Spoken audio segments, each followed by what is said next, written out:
Depuis la création de l'Inde et du Pakistan en 1948, la région que nous allons visiter se trouve au centre de discorde entre les deux pays. C'est pourquoi la prudence est nécessaire pour découvrir le Cachemire indien. Séparés par une ligne de contrôle, les deux parties cachemiries ont deux points communs pour la majorité de la population. La religion, l'islam, et la langue, indo-aryenne. Chaque partie a son drapeau, le pakistanais pour l'Azad Cachemire, l'indien pour le Jammu-Cachemire. C'est donc en empruntant un bus local jusqu'à la ville de Jammu que le voyage commence. C'est de cette ville que partent les 4x4 pour franchir les différents cols, afin de rejoindre la capitale du Cachemire indien, Srinagar.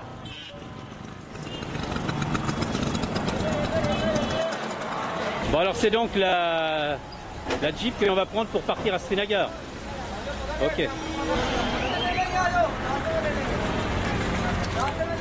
La route qui s'élance dans ce décor rocailleux nous conduit kilomètre après kilomètre dans une atmosphère bien différente de l'Inde traditionnelle.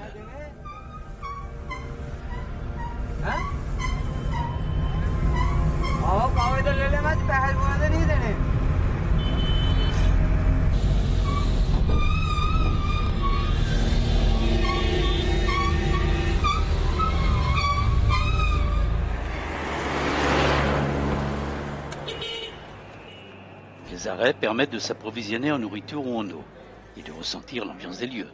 T'as trouvé de l'eau? C'est bien. Malgré les sourires, on semble s'interroger sur notre présence.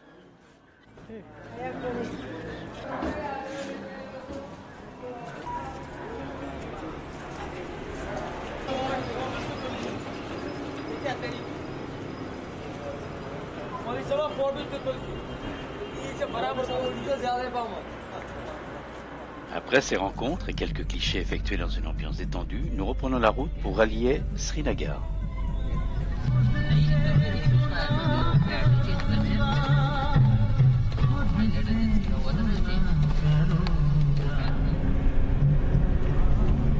Kilomètre après kilomètre, nous arrivons à la capitale du Cachemire indien. Après une route longue et difficile, nous sommes bien arrivés à Srinagar. Et nous nous baladons déjà ce matin au bord du lac. Bâti autour et même sur l'eau, Srinagar s'étale sur les bords des lacs Dal et Najid. Située à 1700 mètres d'altitude, elle est insérée dans un cirque de montagnes et on la surnomme le Petit Himalaya. La ville est célèbre pour ses houseboats, alignés sagement au bord des berges des lacs.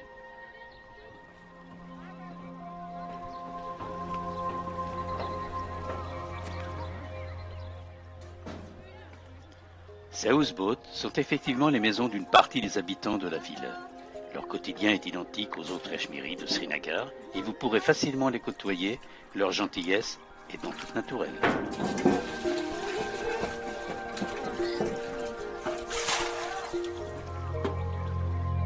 Les taxis flottants sont alignés au bord du lac en attente des clients.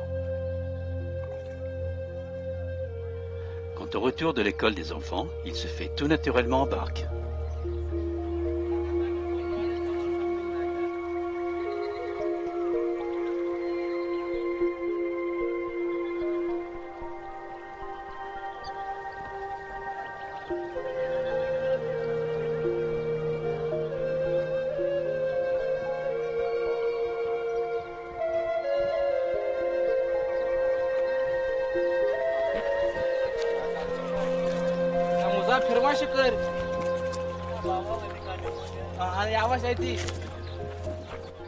Emprunter un de ces taxis flottants est l'occasion de découvrir au plus près la vie sur le lac.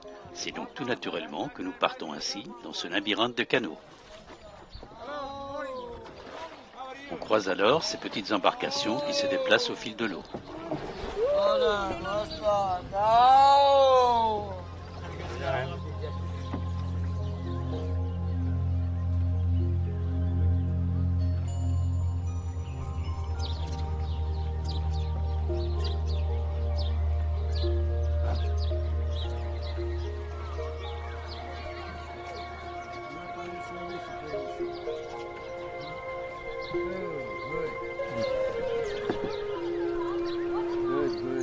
Thank you.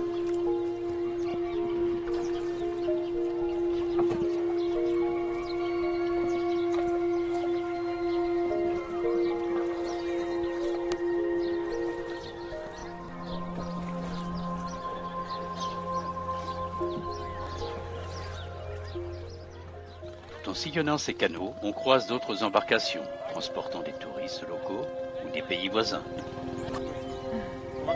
No problem. Ok. Shukran. Thank you, thank you. Thank you. And you so.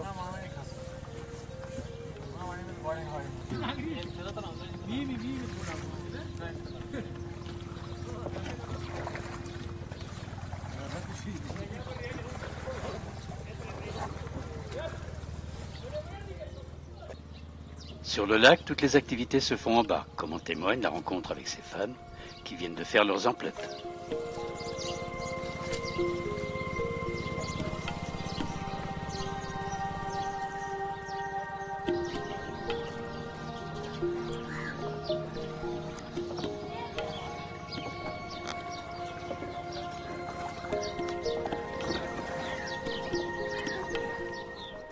Quant au magasin, ils ont tous leur ponton afin d'accueillir les clients.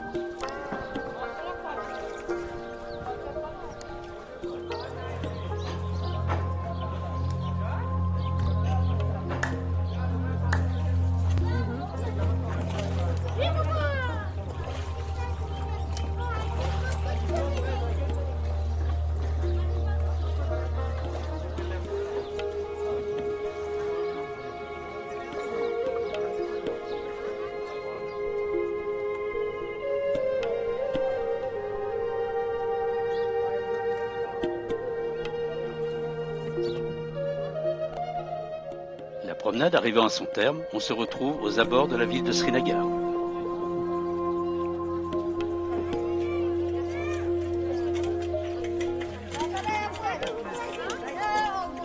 Ok, thank you. Hey, goodbye.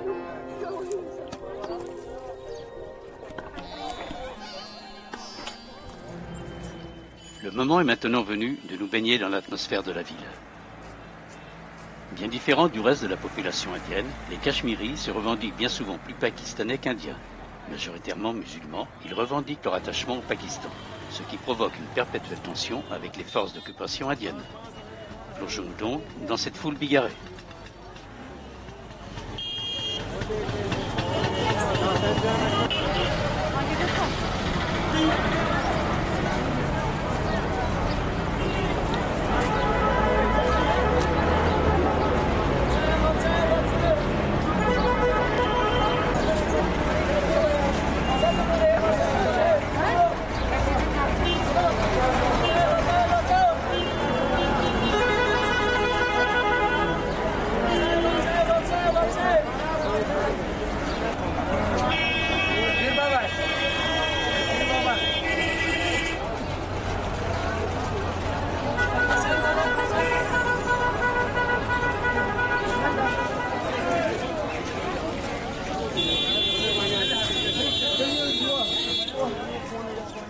Les étals sont variés. On remarque tout d'abord le fabricant de galettes de riz soufflé. Observez-en bien la fabrication, elle est particulière.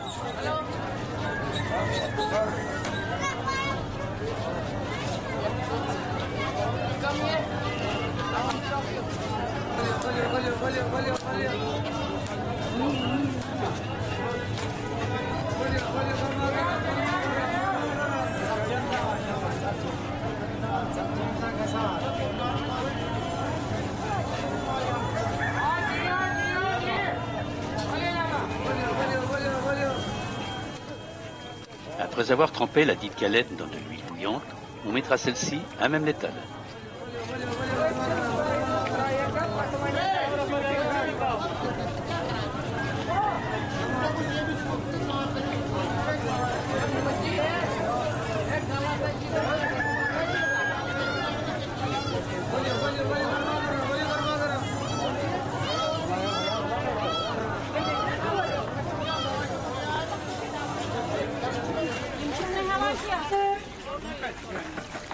Plus loin, un marchand de poissons frits.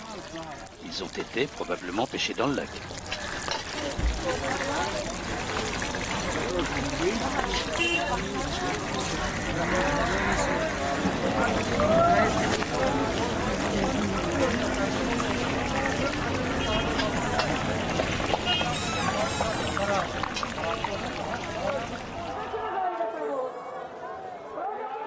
Puis, nous traversons les abords du marché aux fruits, aux légumes et aux épices, avant de nous retrouver sur l'esplanade qui entoure la mosquée Azarbag. Un haut lieu sacré puisque les chevaux de Mahomet sont censés y être conservés. Ce jour-là, une importante cérémonie a lieu. La foule est bigarrée et imprégnée d'une certaine ferveur religieuse. Comme le veut la tradition, les fidèles donnent une offrande pour la mosquée, qui servira aux œuvres et à l'entretien des lieux. Notre contribution est la bienvenue, même si elle est modeste, elle est appréciée.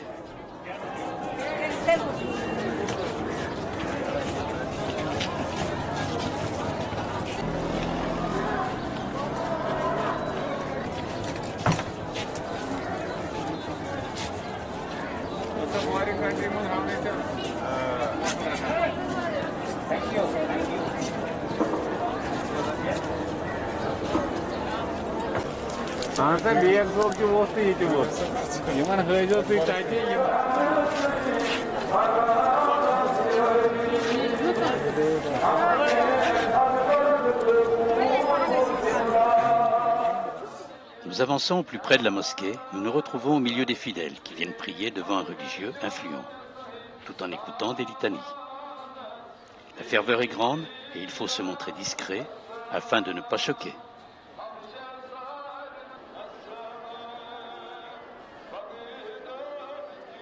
Au fil de la cérémonie, on perçoit la ferveur des croyants à l'écoute des dignitaires religieux.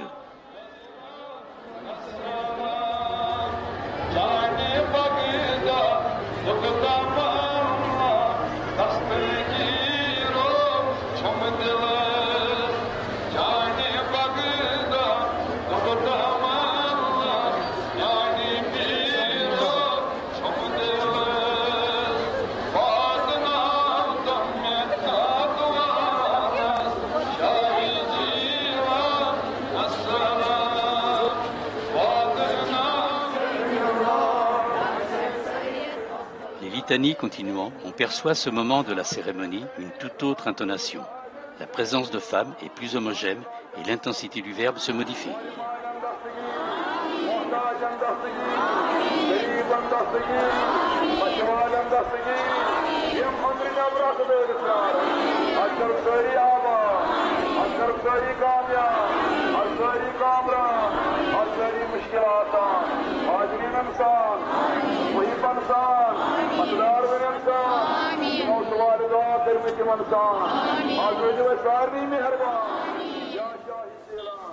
Notre présence ne les trouble pas. Elles vivent ce moment avec ferveur.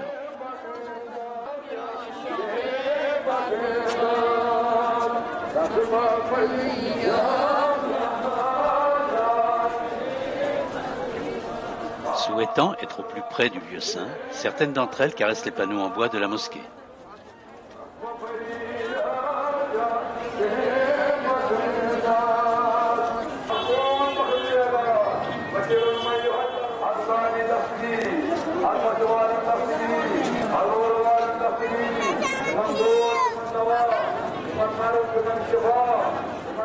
Puis arrive la fin de la cérémonie. Les fidèles vont alors se disperser après avoir fait les derniers actes religieux.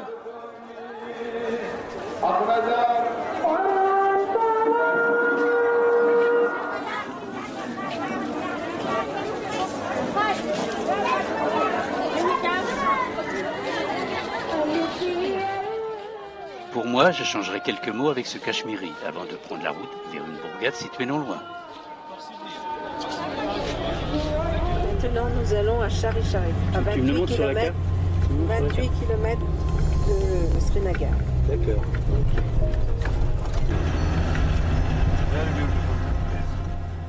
Afin de pénétrer dans ce Cachemire rural, nous empruntons un taxi collectif qui relie les villages entre eux.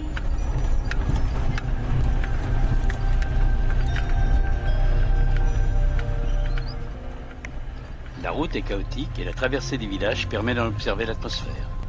Nous sommes en mai, mais pour les habitants, les vêtements chauds sont toujours de mise.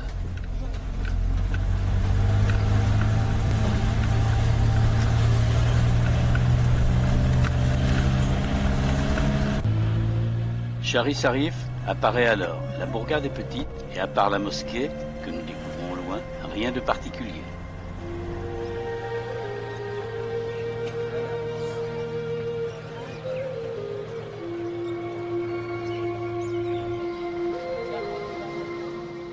Très vite, nous nous rendons compte que notre venue surprend et ne semble pas très appréciée. La suspicion est dans le regard des hommes.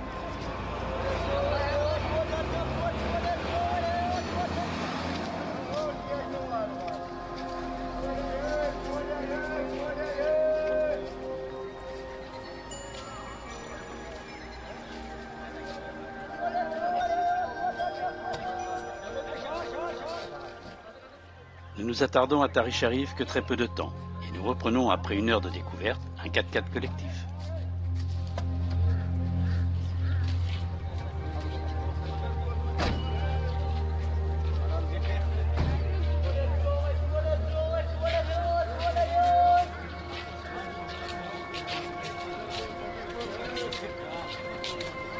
Il est prêt à partir? Ok.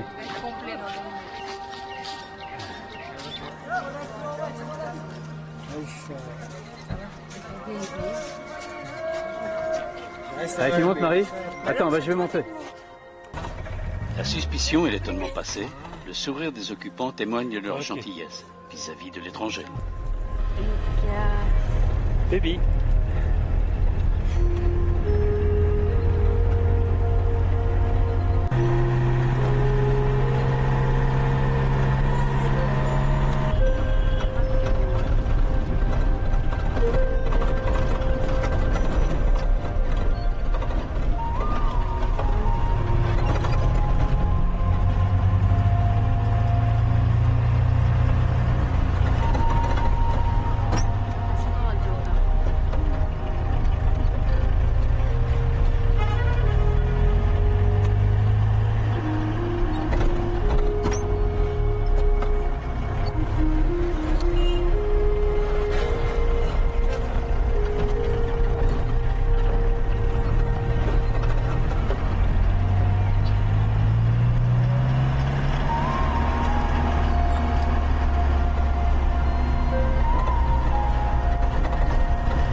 Kilomètre après kilomètre, nous rejoignons Srinagar.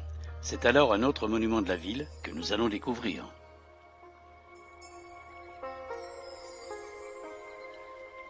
Nous sommes à la mosquée Shah Abdal. Et donc on va aller visiter de l'extérieur simplement. Voilà, parce que nous ne sommes pas autorisés par l'intérieur. La mosquée Shahadan a toute une histoire. Elle est née de la venue d'Iran de Shahadan à la fin du XIVe siècle. Il créa celle-ci et introduit les prémices de l'islam dans la région. Il resta plusieurs années au Cachemire, après quoi il prolongea son voyage vers l'Asie centrale tout en continuant à propager les enseignements de l'islam. Après avoir descendu les quelques marches qui nous rapprochent de l'entrée de l'édifice, nous sommes accueillis avec une certaine interrogation. Puis l'atmosphère se détend et les sourires apparaissent.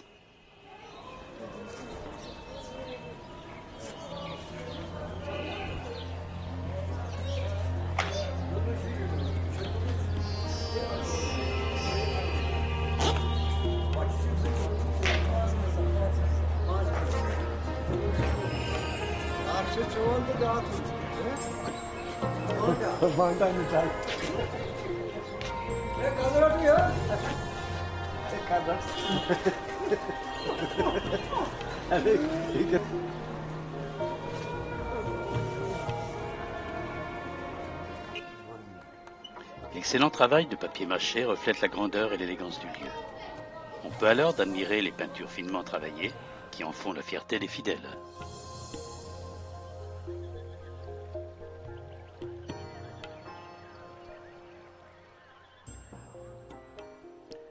Interdite aux non-musulmans, c'est par la porte principale que nous pouvons avoir une vision sur l'intérieur, ce qui permet cependant de percevoir l'atmosphère religieuse qui s'en dégage.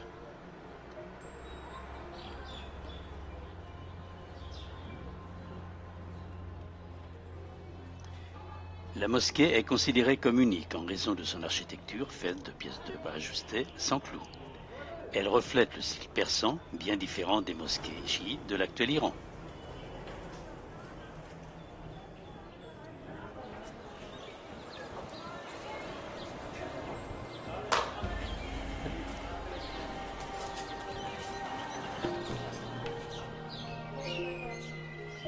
Avant de quitter les lieux, on se doit de découvrir les peintures murales qui décorent les murs extérieurs de la mosquée.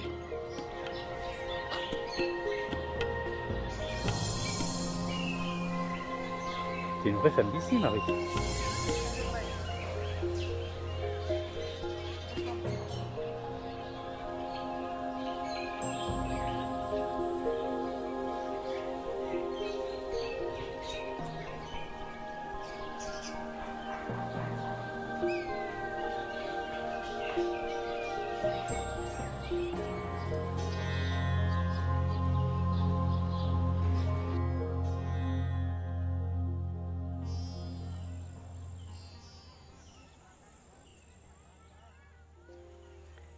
La fin de notre séjour à Srinagar approche. Nous effectuons donc une dernière promenade autour du lac afin de ressentir à nouveau cette atmosphère paisible que nous avons découverte en barque. Un dernier contact avec les autochtones, toujours accueillants et sensibles au contact avec l'étranger.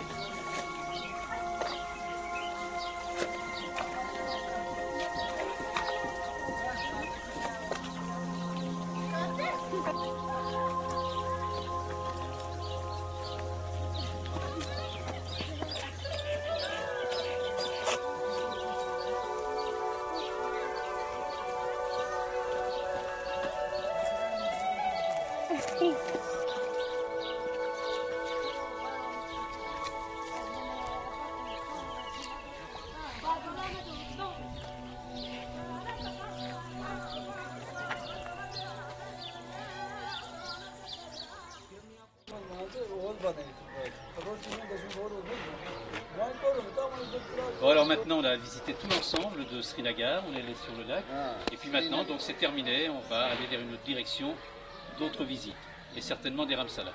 Voilà. Goodbye. Goodbye. Goodbye. Goodbye. Rickshaw there, pay 20 rupees. 20 rupees. 20 rupees. Take your khaniya. Thank you. Thank you. Goodbye.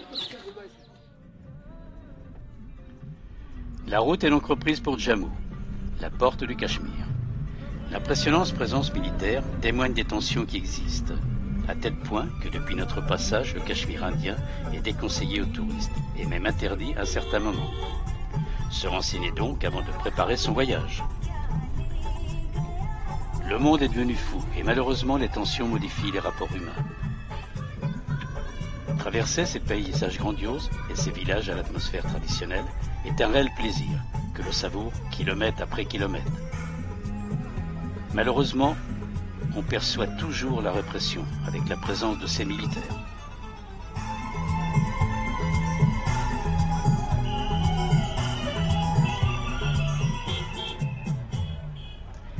Peut-être croiserez-vous ces camions décorés de belles peintures. Ils sont particuliers au Cachemire, d'inspiration pakistanaise.